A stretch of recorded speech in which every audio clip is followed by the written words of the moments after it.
Yes, sir.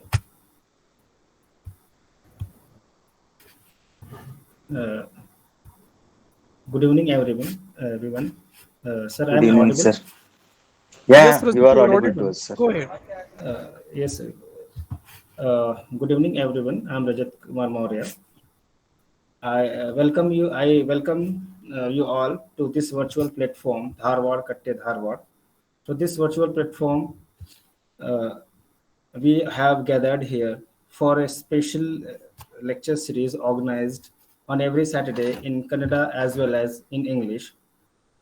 On this special occasion, we invite a guest speaker or speakers who delivers his lecture on Shakespeare's drama. The topic of today's lecture is Bliss defined and refined in William Shakespeare's As You Like It. Before the lecture start, I would like to welcome all the dignitaries and members of this program. I welcome Professor Basavaraj P. Donu, the president of this program, Registrar, Central University of Karnataka, and the guest speaker, Professor Sarat Kumar, HR. I also welcome the members of this group, press reporters, research scholars, and my dear friends. I would like to give a brief introduction uh, of Professor Sarat Kumar, sir, who is at present working as the head Department of English, Department of Examination at Sir Navashasar Residential Composite PU College, Kalburgi. He is also a member of a board of studies and curriculum design and visiting uh, professor, Department of Studies Research in English. He has worked as an assistant professor at CMR Institute of Technology, Hyderabad. He has very good instructional and teaching experience outside India.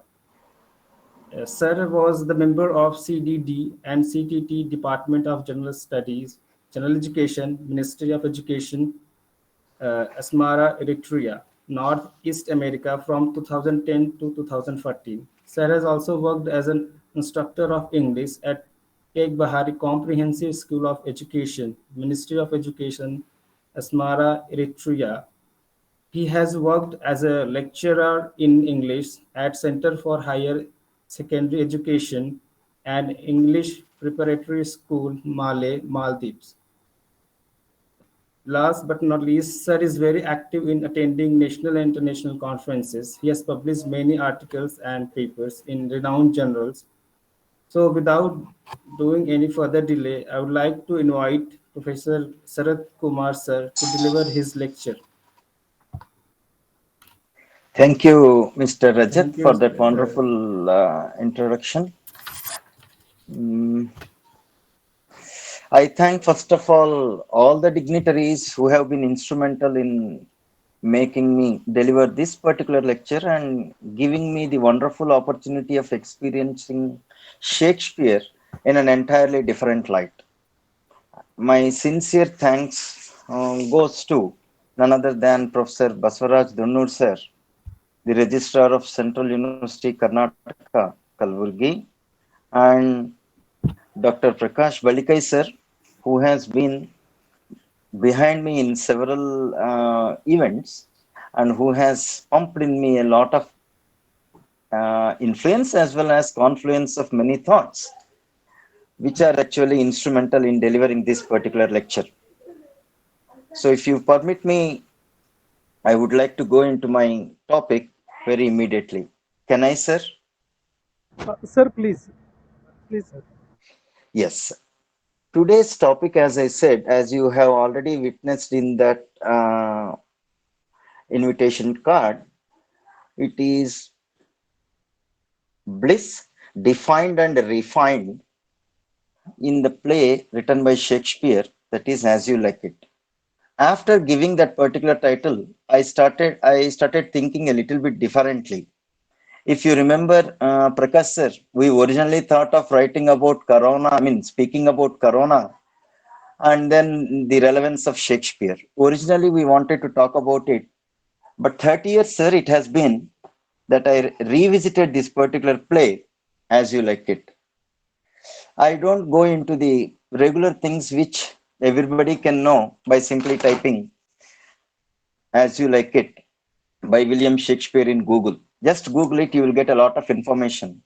What I could actually feel and how we can actually define bliss, which is not so easily definable, that too in the hands of William Shakespeare, how that particular word bliss, translated into Sanskrit Ananda, finds its expression in Shakespeare's play as you like it. I just wish to go into that particular part, but there could be some people who definitely need a little bit of this particular play. So, in the beginning part of my lecture will be about that part. I will very quickly finish that before I go into the most important segment of today's talk. So, what we need to remember, it's a pastoral comedy, everybody knows, and it has been adapted for radio. Many movies have been made, and numerable shows on theater as well. On stage, we can find many presentations, and different versions of the same play have been presented on several stages across the globe. The play was originally written in, or at least supposedly written in 1599, and it was first enacted as per records in 1603, and posthumously it was published in 1623. So when it comes, these are some things which I prefer to call trivia. And now let us go into the plot construction. Just to remind all those people, I know very well that all the listeners know the central theme of the play, the central story of the play, yet it is only a small reminder. So there is a senior duke, and the entire play is happening in a particular dukedom in France. We can take it that way. So Duke Senior is usurped by Frederick, his brother. Frederick doesn't like the way in which Duke Senior is actually running his administration. So eventually, Duke Senior comes to the forest of Arden along with his few attendants. His daughter Rosalind is permitted to stay with Celia, that is Frederick's daughter. The only reason for this is Celia has got a lot of attachment for Rosalind. That is the only reason. Then let us leave this part of the story on one side. On the other hand, we have the story moving to the rustic area. Now we have Orlando. He is a rustic, or rather, who has been made rustic. His father, Sir Roland de Boys, told his elder son at the time of his death that Orlando should be given equal importance and even equal share of property, but that didn't happen. So he is almost like a rustic, not given proper education and all, but he's very strong. And so he flees out of the town, being persecuted by his brother Oliver. Oliver hates him. In fact, Oliver engages a wrestler by name Charles to kill Orlando. To that extent, it goes. So it reminds us the so-called association between brothers, which is very clearly evident in the most famous epic, the Ramayana. We have two such occasions. We have Ravanasura and the other two brothers, Vibhishana and Kumbhakarna. And of course, in the monkey kingdom as well, we have Vali and Sugriva displaying similar kind of a thing. Because Ananda is a Sanskrit word, I am actually using these episodes. But Orlando defeats him and later falls in love with Rosalind. Orlando defeats Charles, the wrestler, and after coming to this forest of Arden, fleeing from his brother, falls in love with Rosalind. He leaves the village and comes to the forest of Arden, as I said before. Meanwhile, Frederick comes to know about these facts. He is very angry, frustrated, and he goes against Rosalind and banishes her from the kingdom. But there is a problem here. The problem is Celia, who cannot leave Rosalind at any cost, plans to leave the palace along with Rosalind. In fact, they do it. They take the company of Touchstone, the court fool. This is Shakespeare's marvel, in my opinion. Let me finish these things. Let me complete the story, and I will come to that point as to showcase you how Shakespeare actually makes so many things so vibrantly different. So now this scene, entire scene, is shifting to the forest of Arden. What happens? Let us see. In the jungle, of course, Rosalind disguises herself as Ganymede. Ganymede is, of course, everyone knows that is Joe's servant's name. And Celia has another name that is Aliena. Aliena, very simple it is. She just wants her entire uh, her her her very identity should be disguised. So she presents herself as if she is a poor lady, a downtrodden woman, something like that. So she calls herself Eliana, a stranger, and all of them come to the forest. And of course, Ganymede and Eliana meet Corin, not her father first. Rosalind doesn't actually meet her father first, rather meet Corin, who is an impoverished tenant, and buy his crude cottage to live. In regular circumstances of the period, she wouldn't have purchased a particular cottage. But now that she has disguised herself as a man, she has got that authority to purchase a cottage. So they live in that cottage. Now, of course, there are some love affairs here. Let us see those love affairs. We have the love affairs happening between Rosalind and Orlando. That is very important. And at the same time, Ganymede and Phoebe. This is something very different. I have a different idea about it. Then we have Sylvius and Phoebe, and Touchstone versus Audrey, and William versus Audrey, and of course Oliver versus Celia. So these are some of the love affairs which actually spring forth in that particular jungle. Then Rosalind finds Orland's poems on trees, offers him service to cure his love. She boasts as if she has already cured. Not she, we should say rather he. So within she you can find he, within female you can find male. These things are known. So she tells him that she can freely offer her service to cure his love. But he says that his love is entirely different and that is not possible. So her disguise is used cleverly by her, and she plays that one very differently. Phoebe also falls in love with Ganymede, but of course he is continuously denied. Oliver, in search of his brother, comes to the same forest. He is rescued from a lioness by Orlando, of course. Eventually, he falls in love with Aliena, that is Celia in disguise, and both of them decide that they should be marrying, and they decide that way. When we reach the end of the play, please, all of you, forgive me that I am actually minimizing the entire story because I have something else to do. Our topic is entirely different. I am not here to talk about the story content of the entire, play.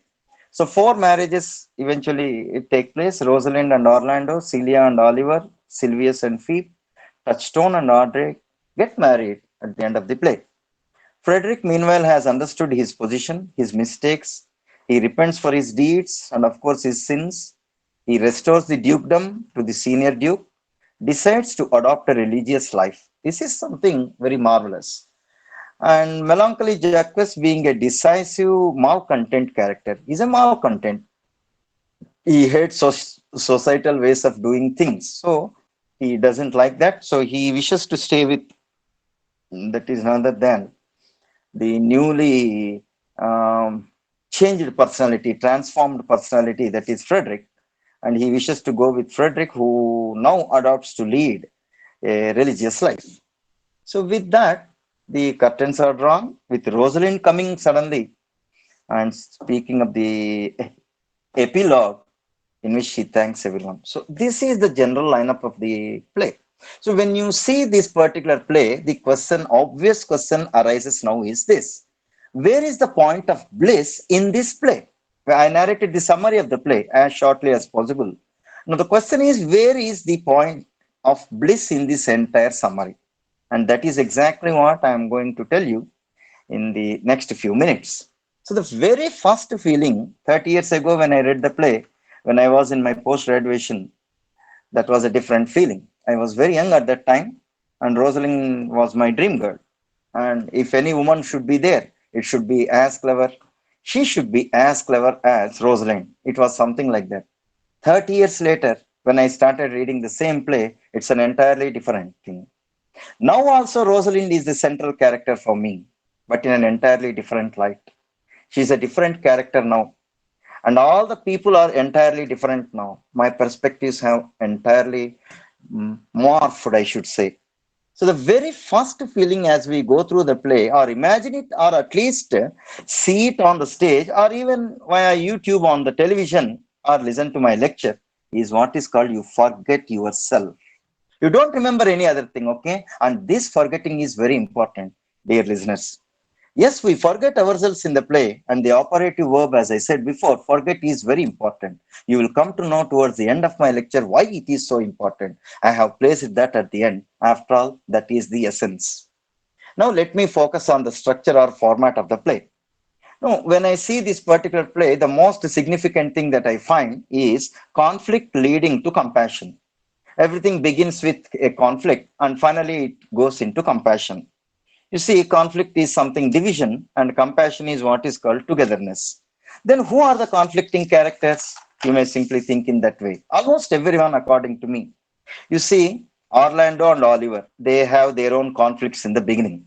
Then you have Duke Senior and Frederick. They have their own conflicts. Celia and Frederick, they fight. Celia says she doesn't want to leave Rosalind. That is a conflict. And Celia and Rosalind, Rosalind proposes to her, you need not come with me. I have to go. It is my father who has been usurped, not your father. So why should you come? So in that particular tangent, you have some kind of conflict. And of course, you have Ganymede and Orlando. Ganymede is Rosalind, and Orlando, of course, imagines her as a masculine personality. As a man, he imagines and runs for her advice. And then, of course, Ganymede and Phoebe thinks that again, he is a man, and she has to woo him and see that both of them are married. And of course, you have Sylvius and Phoebe, you have Corin and Touchstone. We have many characters who actually begin with some kind of conflict, but they reach when the play reaches an end.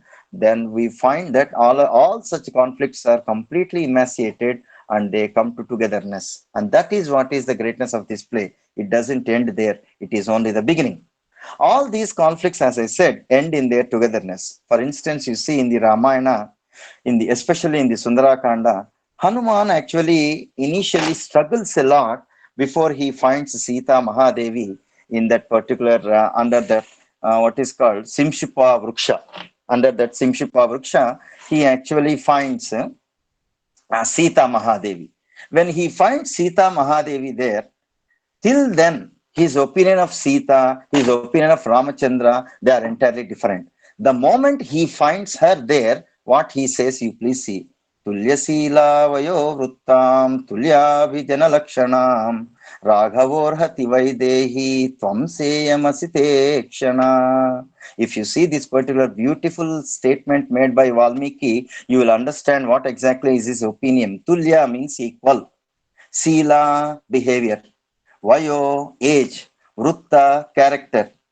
Tulya Sila, Vayo, Vruttam. Tulya, Abhijana, Lakshanam. Abhijana means all the people, friends and relatives. Tulya means equal.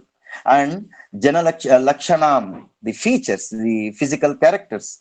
Raghavorhati Vaidehi. When you contrast Raghava and Vaidehi, only in one character she excels Ramachandra, and it is what is called compassion. My mother is more compassionate than my father because Ramachandra's eyes must become reddish whenever he looks at Rakshasas and he has to kill them. Of course, in the entire Avatara, he never took any initiative of what is called killing any Rakshasa for that matter, if you closely observe the Ramayana carefully. So it all begins with a conflict. Hanuman has a conflict. When he goes into Lanka, and when he starts his search, he first thinks that Sita is actually in that particular room where other wives of Ravana were actually sleeping. He thinks like that. This is one conflict. But once he finds the truth, that is the true why he is seen, then it is togetherness only. That is how the entire thing happens here also. This is only the beginning. I will tell you another important thing. In togetherness, in that case, exists bliss. Then, otherwise not. In togetherness only there is bliss. Otherwise not. In togetherness exists bliss. In division, then definitely what exists is death. Okay, then look at Jacques. How what exactly I spoke about Hanuman in Sundarakanda, how the similar thing happens. Melancholy Jacques, who is always thoughtful, now talks about what is called the seven divisions. Okay, that is world famous statement, but one must be very careful. Please understand this point very carefully. The line goes in this way. All the world is a stage and all the men and women merely players. Up to this point, in my opinion, everyone reads it correctly. But then comes the most important line, which I feel the world has not started reading it properly. Please look at that lines carefully. They have their exits and entrances.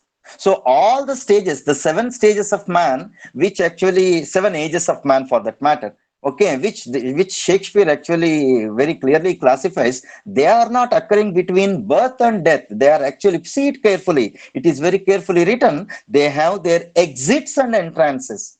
So the stages are decided between exit and entrance. That is between the so-called death and life.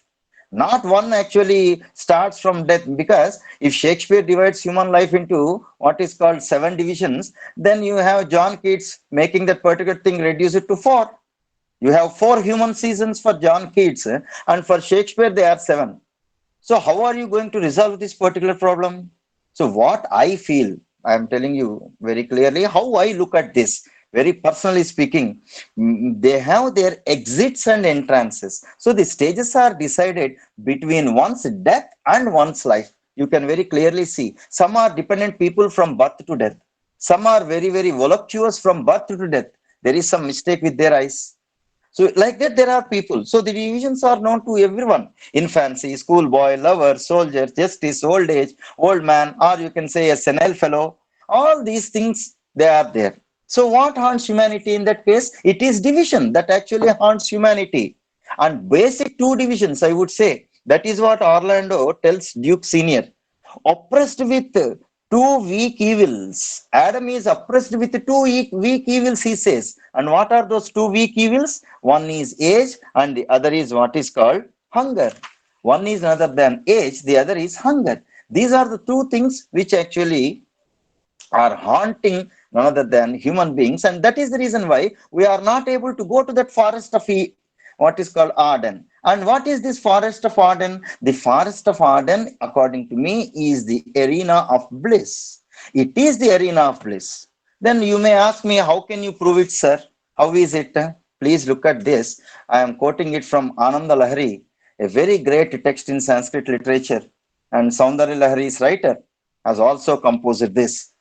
अयस्पर्शे लग्नं सपति लभते हेम पदवीन् यस्रध्यापतः शुचिः भवति गंगौ गमविदितं तथा तत्पातरैति मलिनमन्तैर्मं यदि त्वयि प्रेम्नासक्तं कतिव न जयेत् विमलम्. The meaning is very simple when you see this particular sloka from Anand Lahari.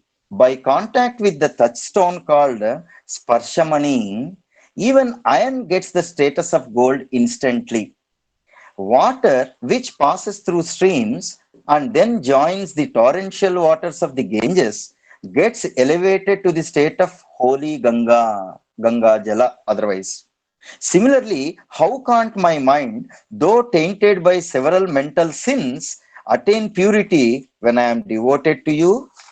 The moment we go into the forest of Arden, everyone will be what is called metamorphosed into being holy. The oneness is guaranteed. You will become that particular one only. So how can you prove this? How can we fuse this? Please pay attention to Duke Senior's words. Sweet are the uses of adversity, which like the toad ugly and venomous, wears yet a precious jewel in his head, and this our life exempt from public haunt, finds tongues in trees, books in the running brooks, sermons in stones, and most importantly, good in everything. This ability to perceive good in everything is the first step for our particular transformation into what is called a very holy person, a holy being, and a holy human. So that part, the very basis for this is ability to find good in everything. For example, in Mahabhagavatam, I find a similarity. When I was reading this part, I found a similarity in the Mahabhagavatam.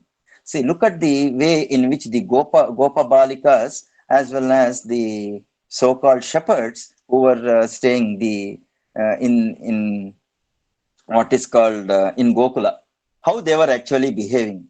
Except doing something to Krishna, they did not have anything. One Gopika will get up in the morning. How I can give bath to him? One Gopika will get up in the at a later date and say, why can't I take him to the river itself where I can give him a bath? Like that, each why can't I feed him with some milk or some kind of food, something that why can't I give some fruit? Why can't I do? Always they existed with that single particular opinion of serving in some way or other Lord Krishna. They didn't have any other opinion. But on the other hand, you have the scores and scores of the members of that Yadu clan, Yadavas, who always said, I am this to Lord Krishna, I am a devotee of Lord Krishna, I am many of the people, they were of this particular opinion only. They were of this very important thing. What am I to Lord Krishna? That is what they did, that is what they felt. And eventually they survived all through that entire period by getting something from Lord Krishna, but not giving anything to Lord Krishna. So they were living something like the lives of parasites. But you look at these Gopikas, there is a small episode in the Bhagavatam. If you allow me, I will tell you, it's a wonderful thing. One day, Lord Krishna complained to a devotee. The devotee asked him, what happened? What happened, sir? Why are you like that? I have a headache. Oh, you have a headache? Then what is the solution to it?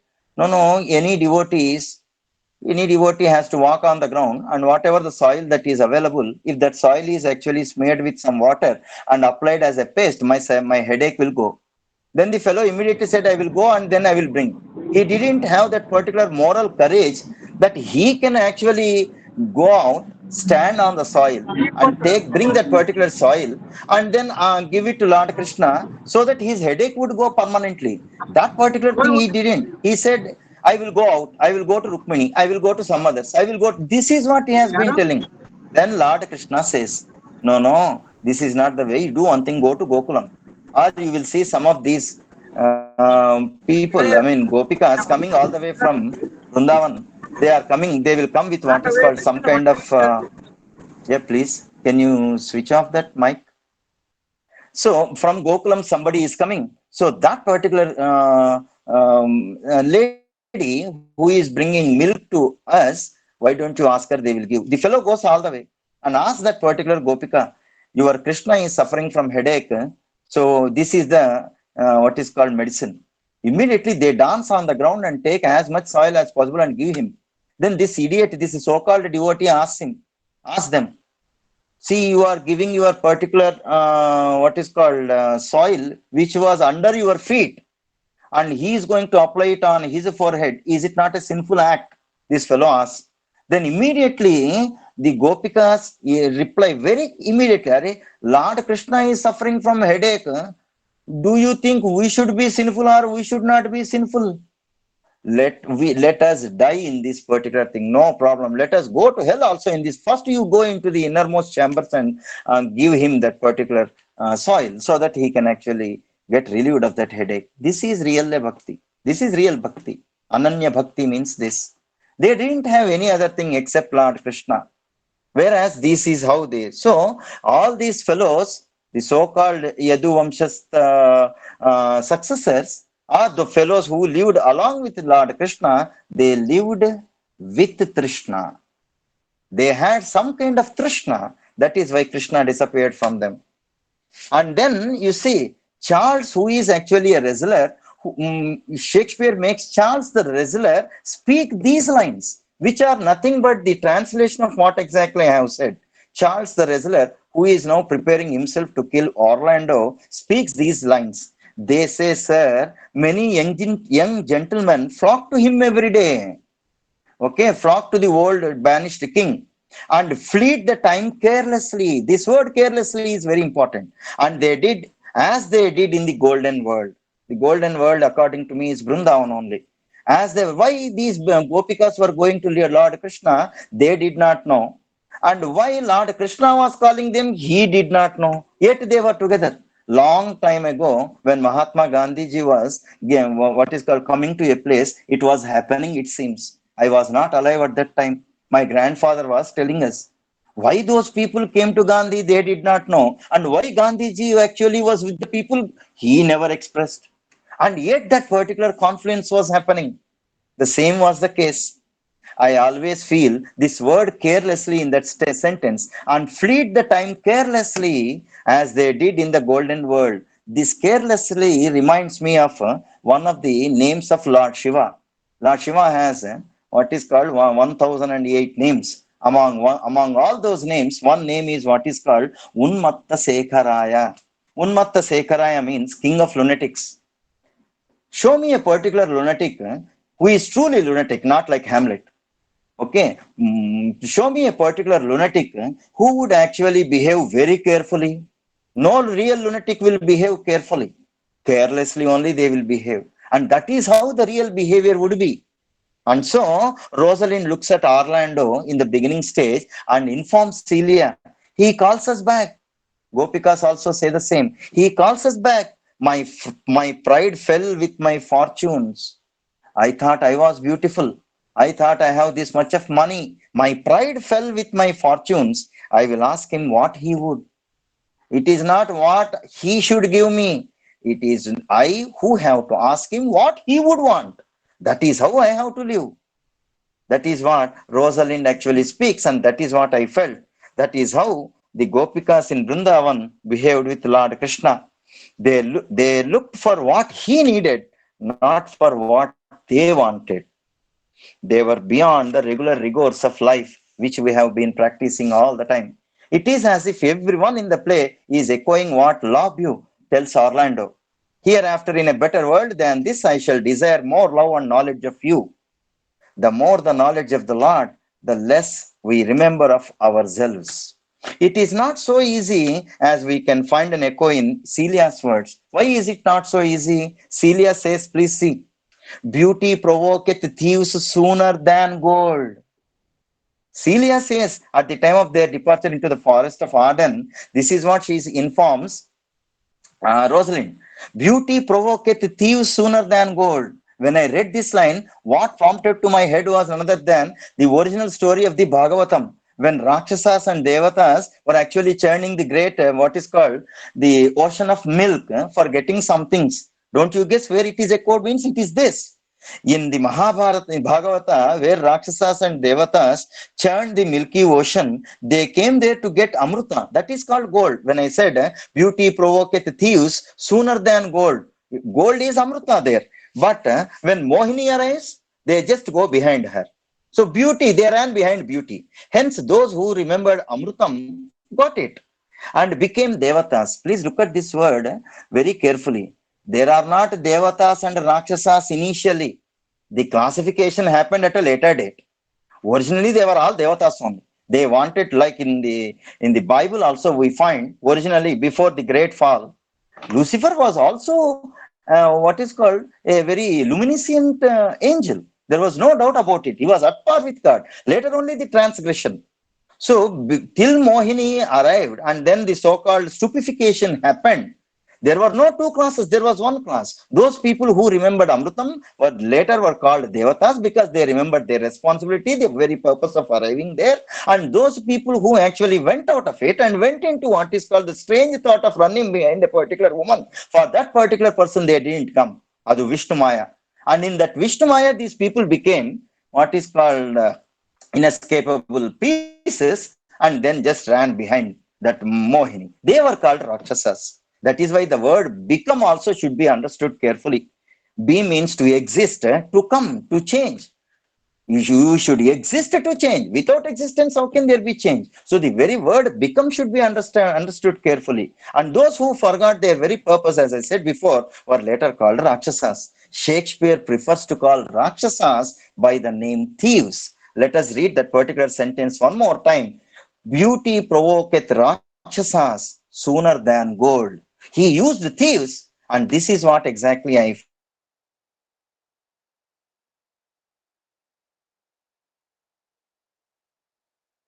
felt at that time. Thou art not the fashion of these times, where none will sweat but for promotion. We want promotion only. Nobody wants any kind of what is called free service. Nobody wants to give. We want that. We want this. Some kind of promotion. Adam, you are much above that. These Rakshasas are those people who will sweat but for promotion. They want some kind of upliftment, including Ravana. Everyone did some kind of penance only for some kind of boons. They wanted boons. They never wanted unity with the Lord. How separate we are, they have thought. That's why they died as Rakshasas only. They never died because had they been what are called Devatas, they wouldn't have died. This is the meaning of death. Because they want how different we are, because they want some kind of profit from others, some kind of beauty or gold from others, from the Lord including, they actually suffered. So, to get the bliss of life, a path is prescribed in the play, and that too very, very strangely by Amiens. And he was speaking to melancholy Jacques, who is always thoughtful.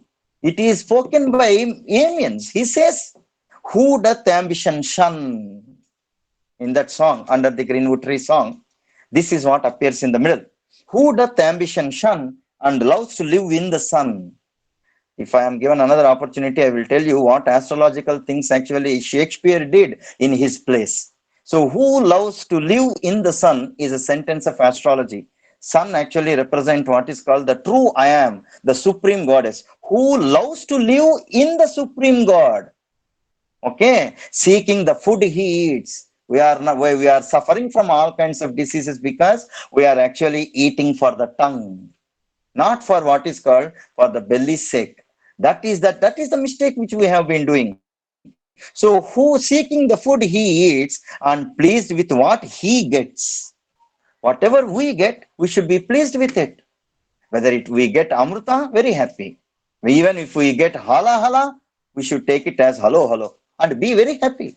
But that is not being what is called in vogue. We are actually suffering. So this is real blissful stage, which actually, so let me repeat, who doth ambition shun and who loves to live in the sun, seeking the food he eats and pleased with what he gets. So this is what is a clear cut prescription of how to taste bliss. It doesn't end there. An addition is the conflicting statement spoken by Corin and Touchstone. Okay, Corin, who actually sold that particular house to Rosalind, who came to the jungle as Ganymede. So that fellow is speaking. But this time it is Corin who gives us the path of joy, not melancholy Jacques or Touchstone. Sir, I am a true laborer. I earn that I eat, get that I wear. Vow no man hate, envy no man's happiness. Glad of others men's good, content with my harm. Even if harmful thing comes to me also, I am content. Because I don't see any kind of harm.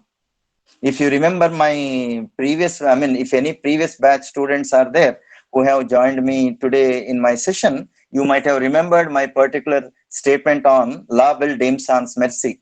One of the students asked me, sir, can you, we were actually condensing the summary of that entire ballad, La Belle Dame Sans Merci. One student asked me this, sir, can you condense the summary of the entire poem, La Belle Dame Sans Merci, into a single word?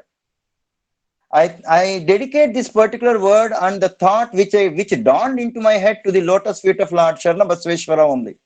At that time, I didn't know that I actually had that idea. It came, it dawned into me. I am not the owner. I dedicate it to the lotus feet of Lord Sharana only.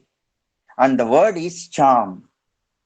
You see that particular word charm, remove that C, you will find harm. The lady was charming, but later she became harming. She was harming him, and we didn't understand this particular small coded what is called explanation. The code was very simple. Inside the word charm, there is harm. So whatever that is charming is actually harming. We are not in a position to see that particular thing.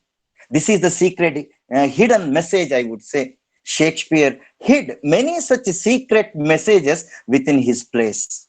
And this is what I am trying to uncover. First, I discovered, and I am trying to give all these things. So, yeah, I earn that I eat. Anyone who says this, I am a laborer. Kaya kave kailasa. I am a laborer. I have to work. Without work, there is nothing. The time given to me is only what is called 1 hour, and I must be actually telling so many things. So Please excuse me here. If so many things are coming, I am telling myself, Sarat, fix yourself to the actual definition of bliss. So one who actually does all these things is blissful. Sir, I am a true laborer. One who does his work. I earn that I eat. One who sits quietly and eats, he is not blissful. We think like that. Aha, he is what is called a karodpati, and he is a very rich man, affluent, and he is very blissful. No, one who does the work is blissful. I earn that I eat. Whatever I am earning, I will eat. And I eat. I don't live for eating. I live so that I eat so that I can live. That is the transformation. And get that I wear. Oh, no man hate. I don't hate anybody. Anagha, that is the title given to none other than Dharmaraja. He never actually had that feeling of enmity for anybody. He never hated anybody. A very strange personality. Envy no man's happiness. Everybody knows. Glad of other men's good. This is another great stage. If somebody is very happy, in Three Idiots movie, you have a very famous dialogue. Chetan Bhagat's dialogue. Adu. He says, if a particular friend is becoming really great or big, obviously we feel very happy, or we don't feel happy rather. If an enemy is actually developing or growing, we are not happy. But if a friend is growing, we become more sad, he says. We become more pathetic. We envy that particular thing. So that is what glad of other men's good is something very great. And content with my harm. Even if it is a harmful thing, I am content. That is the reason why this particular stage is defined by Narada Maharshi in Narada Bhakti Sutras as what is called Parama Prema and a yogi. Yogi will have Nadvesti. There is no reason for him to hate. Naramate. There is no special occasion. I don't understand why this particular thing goes around. Happy birthday. Is it correct? I ask myself, how can a birthday be other than happy? If a birthday be other than can be other than happy, tell me that. No one tells. When the birthday is happy, why should we use that word happy? A birthday is by nature happy occasion. Why again use happy? So if you say today I am very happy, it means other days we are not happy. A particular yogi has no special day to be happy or unhappy because he is always happy. He is Ananda Swarupa, na Santoshi. There is no special occasion for him to be happy because every time he is happy. Today we are having a festival. If we say, it means other days we are not having festivals. Today I am enjoying a holiday. It means I am working more than necessity other days. If you are everyday working, then work becomes you and you become work. And that is what is called Kayakave Kailasa's exact translation. I will give you yet another dimension. Phoebe falls in love with Ganymede. She says to Ganymede, this will be very much interesting to you. Look at those personalities. Phoebe is a woman. And Ganymede, we know, is a woman. Rosalind's another name is Ganymede when she enters the forest of Arden. Now, Phoebe thinks Ganymede is man, but Ganymede knows she is Rosalind. Now, who is Ganymede now? Is Ganymede man or woman? See it in the spiritual light, you will discover a very strange understanding. That is what I felt. And then this particular Phoebe tells Ganymede, that is Rosalind only, whoever loved, that loved not at first sight, she asks. Everyone loves, definitely falls in love. I don't understand this meaning also. Why should actually one fall in love? Why can't we rise in love? Why do they say always, we fell in love, I fall in love? Why should you fall in love? Because when you fall in love, then you will understand that it is not love, and then you will start rising again. I think that is the spiritual thing, spiritual code that has been given in that particular sentence. If Phoebe is a devotee, then Rosalind or Ganymede becomes the Lord. Think. Everyone who receives is a devotee, and everyone who gives is a Lord. The Lord is neither male nor female. Only the Lord knows whether he is male or female, just as Rosalind does. To Phoebe, Rosalind is none, there is no Rosalind at all, there is Ganymede. So this is how we make ourselves a little bit conflicting in our own world. Okay, when anyone loves, that is truly parama prema, it happens only once. Why? It cannot happen several times. There is no chance for it to happen several times. And then why? If it happens only once, because after that you are not you. You are that Tatvam Asi. You will become that and that will become you. There is no second. So love happens only once. And that is what is the coded meaning. Whoever loved truly, that loved not at first sight, everyone should love, should become what is called lovable by the other also only once. After that, there is only one, no two. Okay, so that's what. And then we are risen when we say, then I remember what is called, at this point when I was reading the play, I remembered Shivamanasa Puja's that fourth line. I think you know that Shivamanasa Puja. Atma Tvam Girija Mati Sahachara Pranaha Shariram Dhruvam Puja Te Vishayopabhoga Rachana Nidra Samadhi Sthitihi Sanchara Padayoho Pradakshina Vidhi Stotrani Sarvagiro Yat Yat Karma Karoti Tattadakilam Shambho Tavaradhanam. Whatever that I do with this particular body, oh Shiva, it is going to be your Aradhana only. I cannot imagine anything else other than you. Atma Tvam Girija Matihi. Wherever I go, I am walking with you. Every place is your own, what is called Kailasa only. Think in Sahachara Pranaha. My people who are associates of mine, they are none other than my own pranas, Pancha Pranas. Shariram Gruham. My very body is my temple or my own home. Puja te Vishayopabhoga, starting with puja and all other things that I do. Okay, Rachana is creativity, even my creativity, and Nidra. Nidra is my samadhi. Okay, Sanchara Padayoha Pradakshina Vidhi. Wherever I go with my feet, all those places. And then Sarvagir, Stotrani Sarvagiro. Whatever I sing, it is your prayer only. Whatever I speak, it is your prayer only.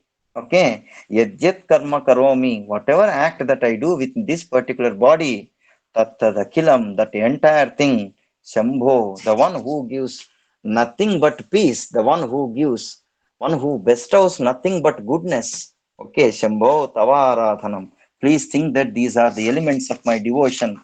Don't translate it in any other way.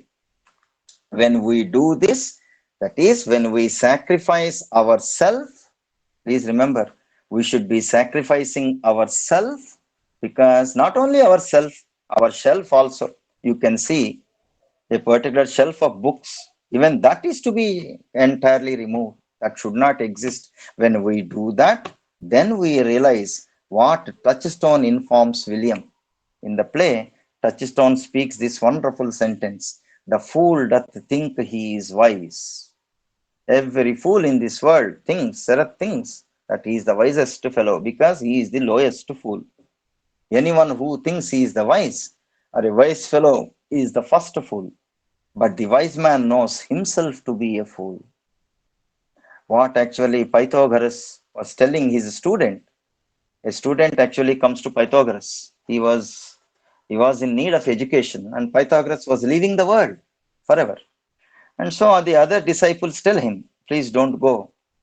Please leave him. Pythagoras wants to do some prayers. Please don't go.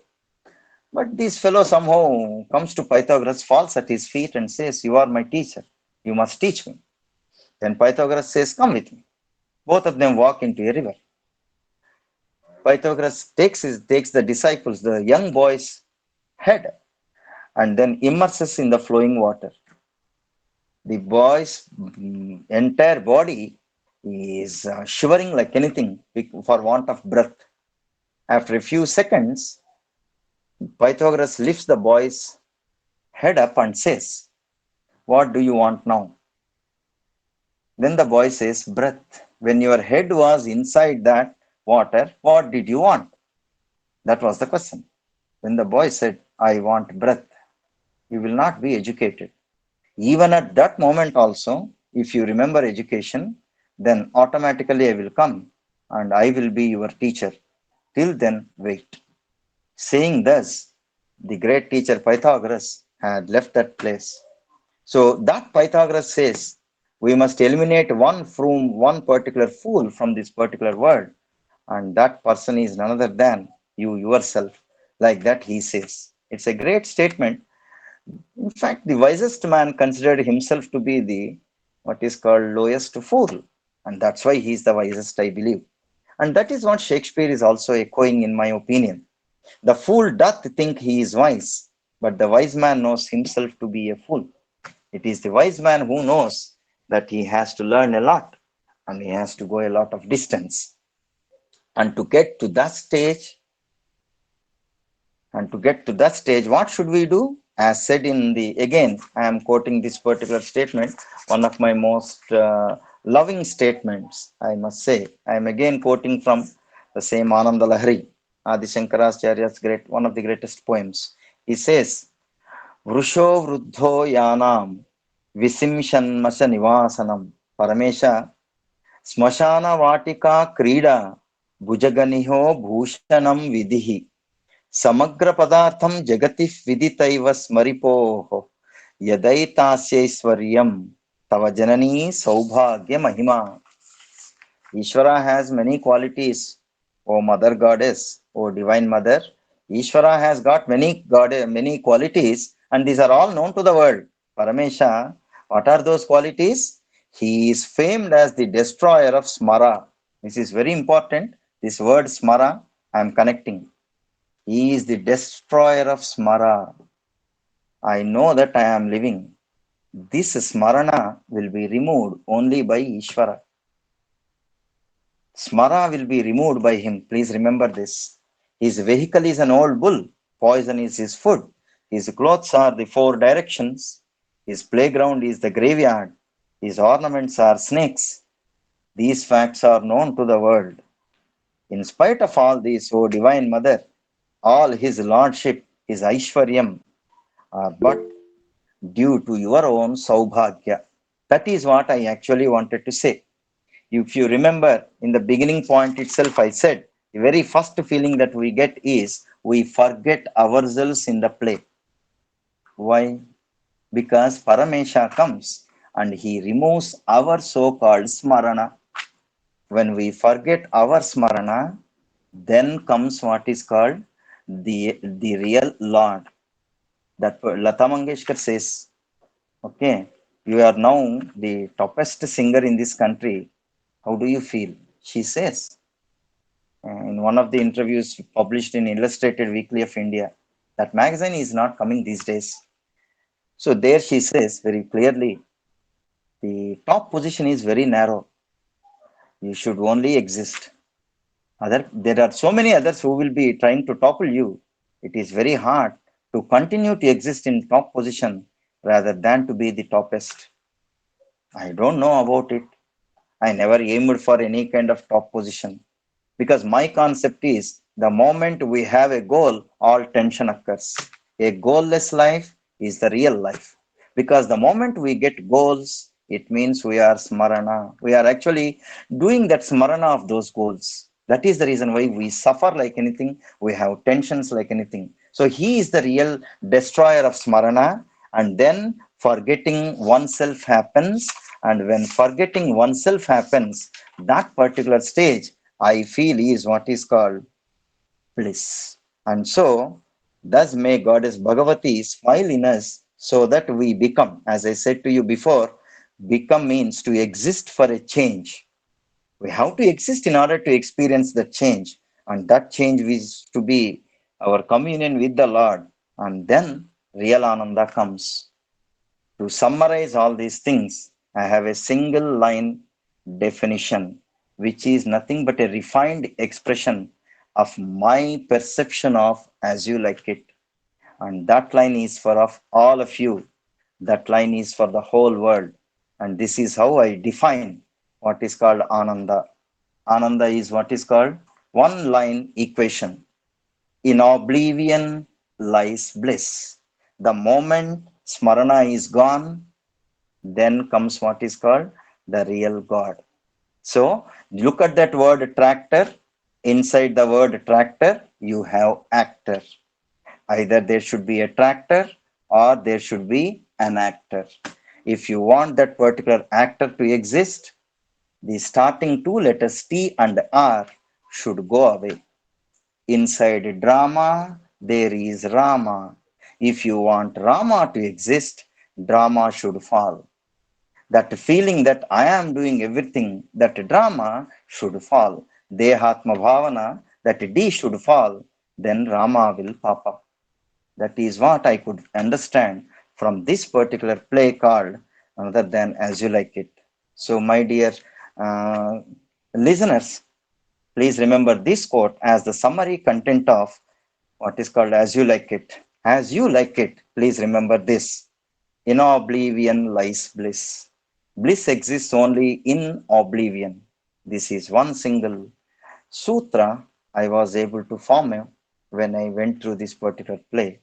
And I thank everyone for paying so much of attention for this particular talk on bliss. Thank you very much. Before I Thank conclude, you, sir. yes, sir. Yes, sir. Continue, sir. Yeah, before I conclude, I would like to express my thanks to Professor Baswaraj Dhanur, sir, Dean and Register. Thank you so much, sir. I wait for that day when I see you in the university. I really wait for that day. Thanks for this wonderful opportunity. I am very much indebted to you, sir. And Thank you. then, Mrs. Vijayalakshmi, Madam, General Secretary of Dharwad Katti. Thank you, ma'am. Then Dr. Prakash Velikai, sir, the secretary and also treasurer of Dharwad Katti. And I have found some members, that is Shivaraj sir, then Bhageshri madam, Rohit Joshi sir, and Teja sir, and of course Rajat sir as well, who has been instrumental in making this particular event happen. And above all, I thank all the participants who have joined today and paid so much of attention during my lecture. Thank you so much, everyone.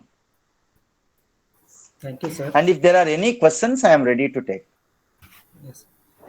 Thank you, sir. Thank you for giving wonderful observations to Shakespeare as you like it.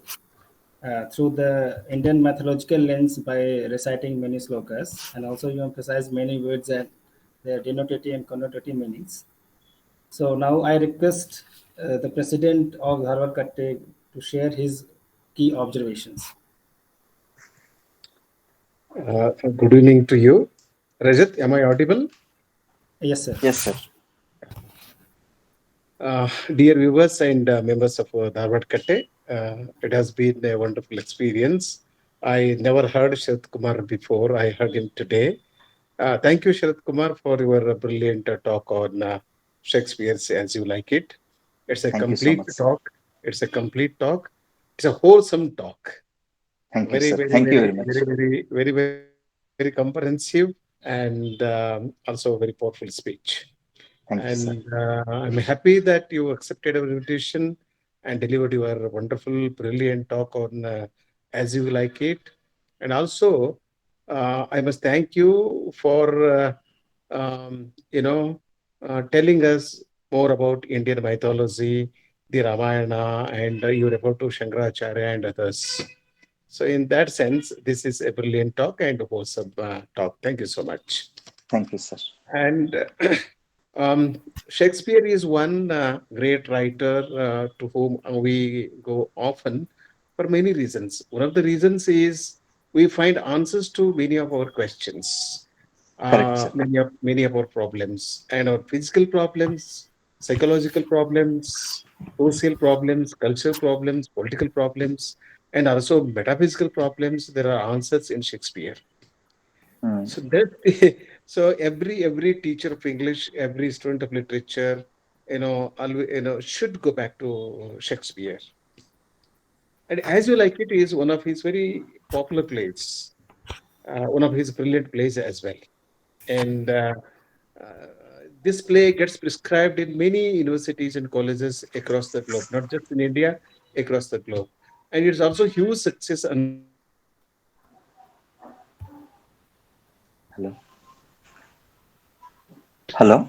and it's a love play. The central theme of the play is love, and Dr. Sharat Kumar has already talked about it. And it's a romantic comedy. It's one of Shakespeare's very brilliant romantic comedies. and it is a tale of love manifested in various forms. That is something very special about this play. So you are made to, if you watch the play or if you read the play, you will be made to know the nature of love, what really love is, the implications of love, and the ramifications of love, forms of love, variety of love. That way, in that sense, it's a wonderful play, and it's a love at first sight. And I think a lot of Shakespeare's romantic comedies, it happens, love at first sight. And it's also about the nature of love. The nature of love. Shakespeare is one writer who can really make us understand the very nature of love, the character of love. I don't have time to explain this any further. And it is also about the fluidity of gender. Um, it's also about the same sex desire. That's very interesting. You know, if you read the play very carefully, you will understand the fluidity of gender, and you know about same sex desire. This is very intrinsic in human nature. Man loves man, and most men don't accept it. Women loves women, and don't most women don't accept it. I don't mean to say that everybody is a potential lesbian. I don't mean to say that. But this may not be very at the physical level. Man man may get attracted to another man, not just at the level of physic. It can be beyond that. It can be more than that. Okay, there is some kind of attraction between man and man, woman and woman, of course. Man and woman and man. This play becomes singularly important because it takes us, or it draws our attention to so many other issues, including the fluidity of gender. And about Rosalinda and Orlando, Dr. Sarat Kumar has already talked. I don't want to, tell you about the story of the play. And as you like, it is also important because you find many quotations in it, you know and we find brilliant quotations in his four tragedies, and some historical history plays, and some British history plays and Roman history plays. And we'll also find a lot of quotations, statements in As You Like It. Dr. Sharat Kumar already, drawn our attention to very famous statements like "All the world is a stage, and all the men and women merely players." I also would like to draw in just 2 minutes. I would like to draw your attention to some of the very brilliant observations that Shakespeare makes in this play. The fool doth think he is wise, but the wise man knows himself to be a fool. This is something special about Shakespeare. Shakespeare is full of wisdom. He's not, he doesn't give us information. He doesn't give us merely knowledge. He gives us wisdom. He will make us understand what life is, what friendship is, what love is, what man is, what woman is, why men hate, why men love. He's a brilliant writer. So you look at this statement: the fool that think he is wise. You know, if I say that I'm wise, I'm a big fool. But the wise man knows himself to be a fool. So yeah, at some place he says love is merely a madness. Yeah, love is merely a madness. Uh, That is what Unmatta Sekhara is, sir. uh, I could get that thought. true, true, Love. true, true, true, true, true. This is height of madness, Sharat Kumar. Yes, sir. Yes, sir. I Yes. don't, I don't have any personal experience, but this is what I have learned from literature. Height of madness.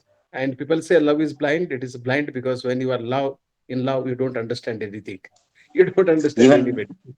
if you allow me, Uh, sir, yeah, in please. uh, in one of the poems by Khalil Gibran, he Uh, says, uh, "Who is a friend?" In the prophet only. A friend is your needs. A friend is your needs uh, fulfilled. A friend is your needs fulfilled. This is what Khalil says. In the Ramayana, you find Rama's statement, Upakaram Param Mitram. Valmiki chose only 3 words, Khalil chose 6 words. But the thought content is the same. So when I read both of them, what I felt is like FM radio, the moment we actually rise ourselves to that particular bandwidth, the same song will come through us, sir. We are mere speakers. That is the depth of the author. The same thought, which is the universal truth, must flow through us. Our job is only to rise ourselves to that bandwidth. If it is 93.5 FM, only that song will come. Another song will not come. Long time ago, Valmiki rose himself to that poetic height. Centuries later, this man, Khalil Gibran, also reached the same height. What else would come through him? Only this would come. This is what I actually learned, sir. So I agree with you, and all great men think alike. That is also sir, correct. Because they reach the Yeah, same yeah, height. yeah. They reach the same height and they can think alike. They can think Mm, alike. they For can. example, Shakespeare and Tolstoy, or Shakespeare and Milton, Tolstoy and Kuvempu or Tagore. That is possible. That's possible.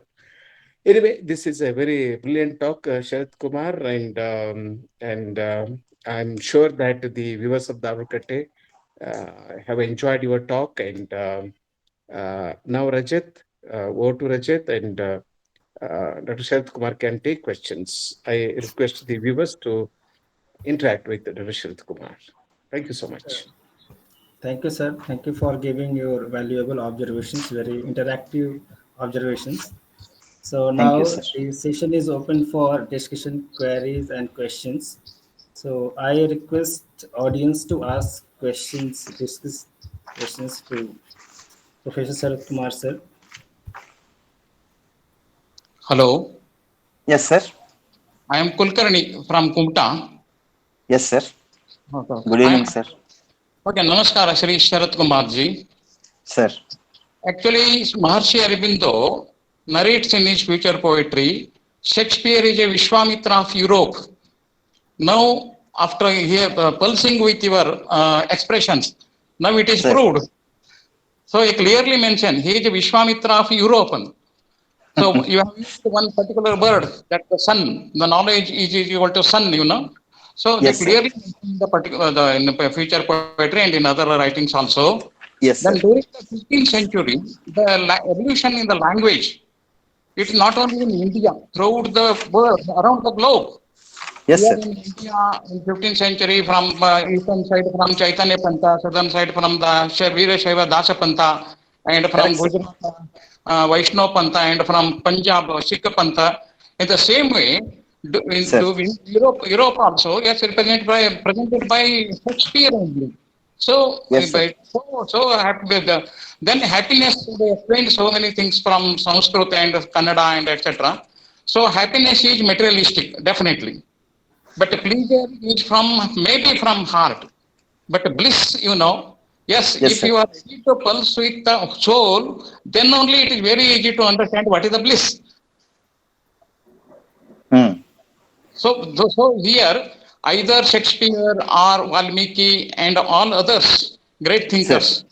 So they are pulsing with the same thing. It is our duty. We have to pulse it. We have to try. At least we have to try to understand the pulsing rates. Just to express that the frequency, bandwidth. So Correct, sir. anyhow, it is so pleasure to ask such a beautiful expression, connecting to the Veda, connecting to the Shankaracharya, connecting to the Vachana, because it's the universal language. Yes, sir. Connecting to the now, one book is there. It is written by Narahari. The name of the Uh-huh. book is Bhakta Ratnakara. He Oh, mentioned oh. 420 names for love. Oh, oh, oh. 420 names are there for love. Oh, my goodness, huh? Huh. But it is in Sanskrita. No So problem, sir. 420 names are there for only love. My goodness, huh? Hmm. So in such a way, at the time of the when the word love is there in English or whatever, wherever it may be. So Sir. what is the particular placement? It is better to call it as a placement, whether it is a Vatsalya, whether it is a Dasya Bhava, whether you explain some few points in during your expression, whether it is Dasya Bhava, whether it is Sakya Bhava. Yes, the particular words are there. So while particular studying of Shakespeare, if the love word is there, that is a big challenge is there. What type of love is there? Parama Prema, I felt, sir. What Yes, Narada Maharshi, yeah, mentions in his Bhakti Sutras, I could actually find a resonance in Shakespearean writings, sir. That's what I felt, especially in As You Like It. As You Like definitely. It. That's what it is. Parama Prema. Not, it doesn't have any kind of transactions with the regular vagaries of life that we experience on a daily basis. Definitely. It is, Without any attachment, it is the duty of the human being. yes, sir. It is the duty of the human being, pulse with another human being, and definitely it leads to our Supremo. Correct, sir. Thank you, sir. Very well. Sir, pleasure is mine, sir. Pleasure is mine. Such wise audience they have been here. And please excuse me if I have made anywhere some kind of mistakes. All mistakes are mine, sir. All great thoughts belong to my teachers. No, I have been waiting. I have been observing. I have been listening so many speeches. Whether the particular situation comparing with the East and West, Sir. through the language is our expression only. Due to the so many conditions, language is there, no problem. But connecting the bridging the East and West is, it is very, very important. So it is so pleasure to listen you and pulse with your idea. Thank you, sir. Thank you so much. Pleasure is mine. Thank you, sir. Pleasure is mine. Thank you, sir.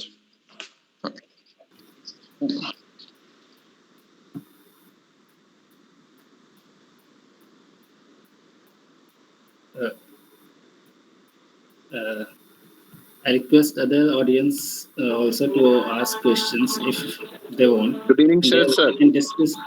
Good evening, sir. Sir, I'm still watching for you from Kerala. Oh my goodness. How are you, sir? Now I I'm see fine, you. sir. Thank you so Really? much. So you haven't been here. I thought you were in the okay, no issues. Yes, sir. I reached here and I have been eagerly waiting for this and Oh, joined. And I'm just listening, sir. It's a wonderful experience, sir. Joe, sir. Thank you so much. Thank you so much. Even I appreciate Shakespeare's writing style. If you take Julius Caesar and all, Brutus and Mark Antony, and how he wrote the fickle-minded people, how people changes the situation.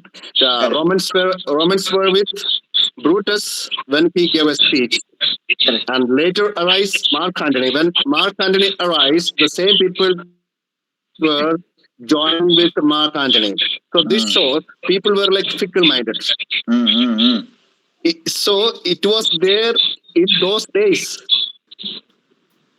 People go in two ways. If one say they will go with that, others say they will go with that. So this is called fickle mindedness. And Shakespeare can write such a, oh my God. I'm really fan of Shakespeare. I'm fortunate to have you here. To listen from, sir.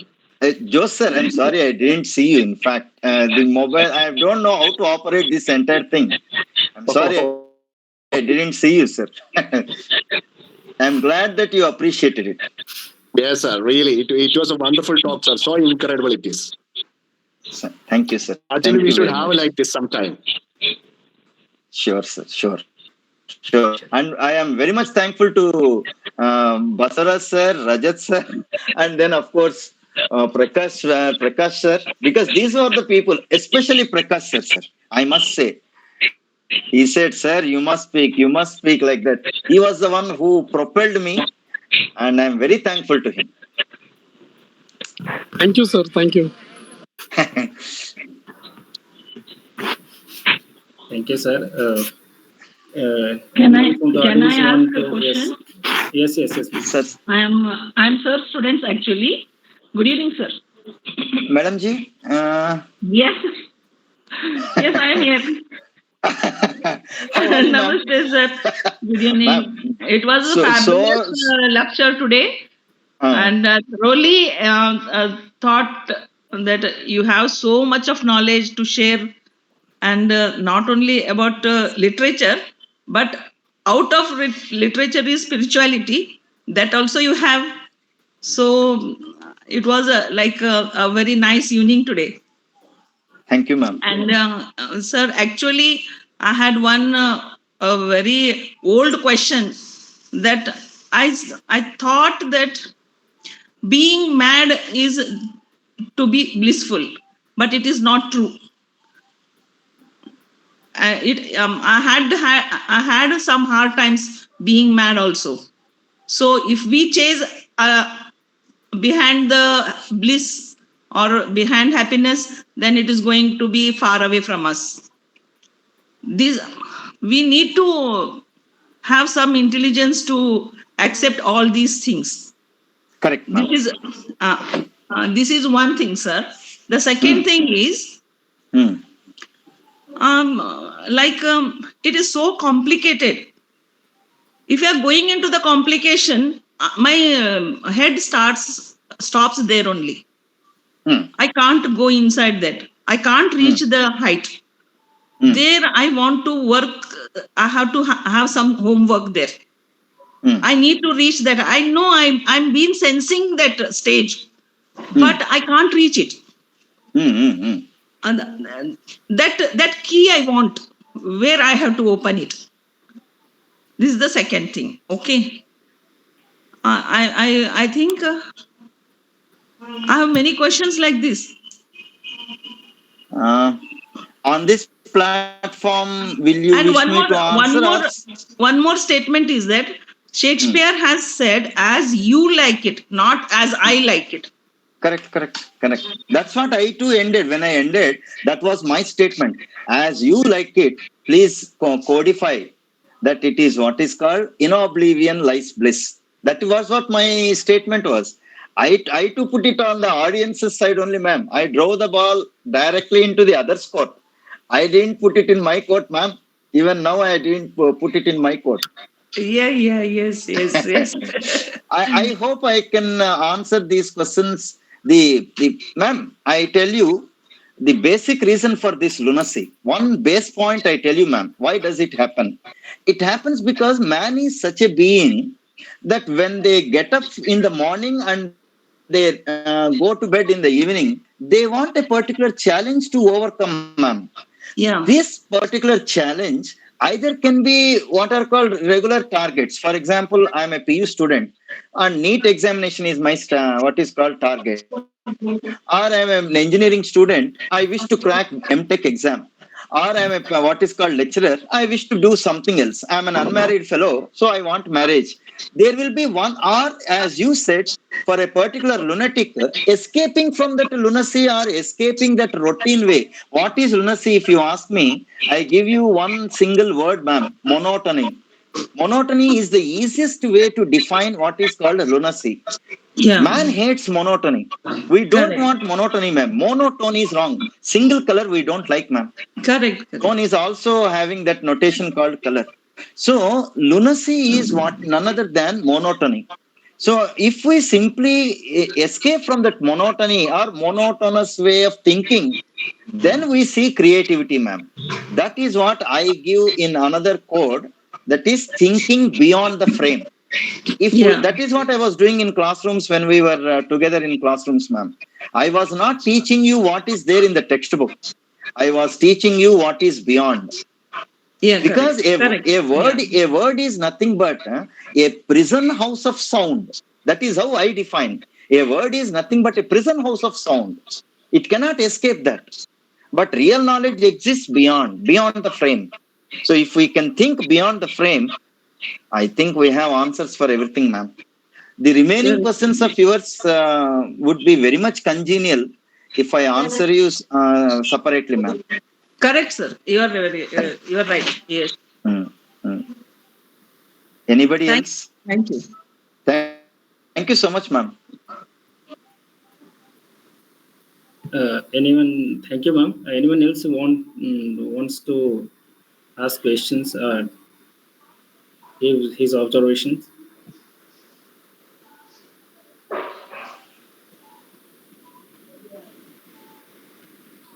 Okay, sir. I don't think anybody wants any more questions. Yes, sir. So now I think we should Sir, move namaste, sir. to the end.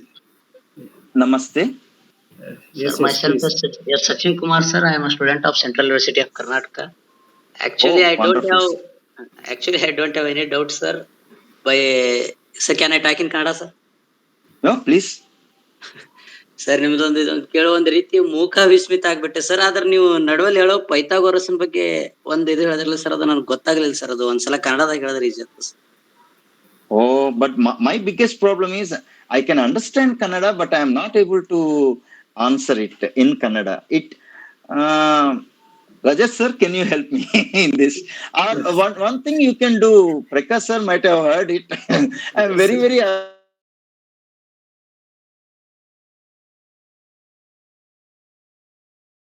trying to learn. I understand Kannada because I am from Anantapur. And Anantapur is very near Bengaluru. So I understand fluently Kannada. Even I can translate also if you give in text form. But the problem is speaking is a little bit tough for me, sir. Sachin, I'm very sorry for it. Hindi में बोल सके तो हाँ sir, problem हाँ नहीं है sir, क्या? हाँ सर, हाँ सर. तो पाइथागोरस क्या क्या करता है? वो अब ये दुनिया से चले जाने के लिए वो तैयार होते रहता. सो उसी टाइम उनके पास एक विद्यार्थी आता है. आने के बाद पूछता है, सर मैं आपका विद्यार्थी बनूंगा. तो वो सारे शिष्य लोग बोलते हैं, नहीं नहीं नहीं, अभी पाइथागोरस वो जाने वाला है, वो ऋषि है, वो जा रहे, तुमको विद्यार्थी नहीं बनाते. तो उसके बाद वो बोलता है, नहीं नहीं नहीं, मैं उनको लेके जाता हूँ और समझाता हूँ क्या विद्या है. तो उसके बाद वो छोटे लड़के को एक नदी के अंदर लेके जाते और अपना सर को ऐसा पकड़ के पानी के अंदर रखते. जब पानी के अंदर सर रखे तो हमको ऑक्सीजन चाहिए ना, तो वो अलट पलट होता वो बच्चा, वो लड़का. तो 10-20 सेकंड के बाद उनको उठा के बोलता है वो, तो अब तुमको क्या चाहिए? जब मैं तुम्हारा सर को मैं पानी के अंदर रखा था, उस टाइम तुमको क्या चाहा था? तुमने क्या चाहा था उस टाइम? नहीं सर, उस टाइम मुझे वायु चाहा था. तो जब जिस टाइम में तुमको एजुकेशन उस टाइम में अगर याद आया, तो पानी के अंदर जब सर जाता ना, उस टाइम एजुकेशन याद रहे तो तू स्टूडेंट बन सकता है, नहीं तो नहीं.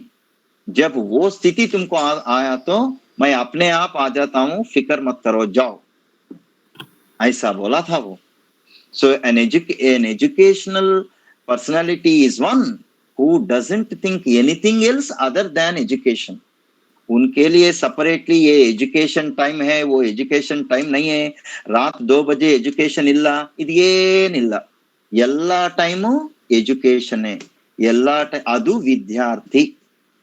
ऑल द टाइम विद्या का अर्थ जिसने खोजने के लिए तरसते हैं उनको बोलते हैं विद्यार्थी.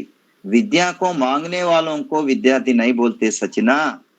विद्यार्थी is one who has the thirst for education at all times. उसको बोलते विद्यार्थी. I think I have answered you, my dear. Yes sir, yes sir. Thanks a lot sir. Thank you dear president. Okay. And all members. Uh, Thank you, Sachin. Thank you for your questions. So I request other audience, please, if you have any questions, please, you can ask.